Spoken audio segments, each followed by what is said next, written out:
Chers collègues, le sepsis, comme chacun d'entre nous le sait, est un vrai problème de santé publique. Dorénavant, nous disposons de chiffres plus précis sur la menace que fait peser le sepsis sur le monde entier.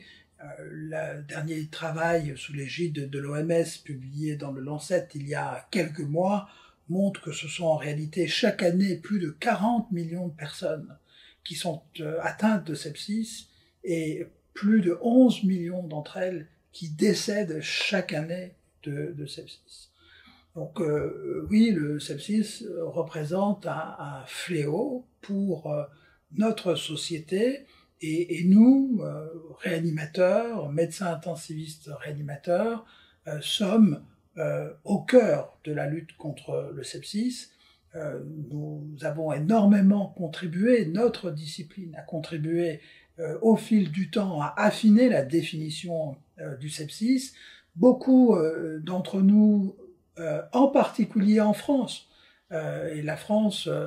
est bien placée dans le domaine de la recherche au cours du sepsis, et beaucoup, effectivement, des équipes françaises ont fortement contribué à améliorer les connaissances sur le sepsis et à améliorer la prise en charge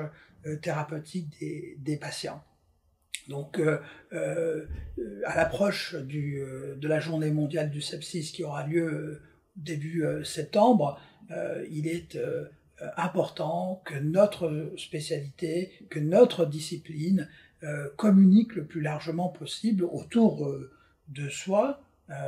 auprès du grand public, dans nos cercles proches, mais aussi dans nos cercles moins proches. Et en particulier, cette année, notre société, la Société de réanimation de langue française, apporte son soutien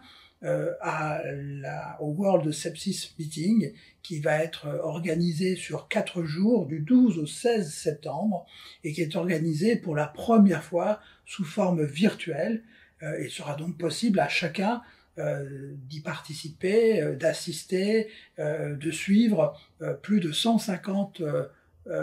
orateurs répartis sur 4 jours et qui vont faire une mise au point particulièrement appropriée et particulièrement actuelle et actualisée sur le sepsis, comment on l'identifie, l'importance de l'identifier précocement, comment on prend en charge les patients, non seulement dans les services de réanimation, mais en amont des services de réanimation et puis en aval des services de réanimation jusqu'à la réinsertion socio-professionnelle de ces patients. Donc je vous invite toutes et tous à prendre un peu de temps entre le 12 et le 16 septembre pour suivre en direct ou en podcast le World Sepsis Meeting de cette année. Je vous encourage à y assister et vous souhaite une magnifique journée.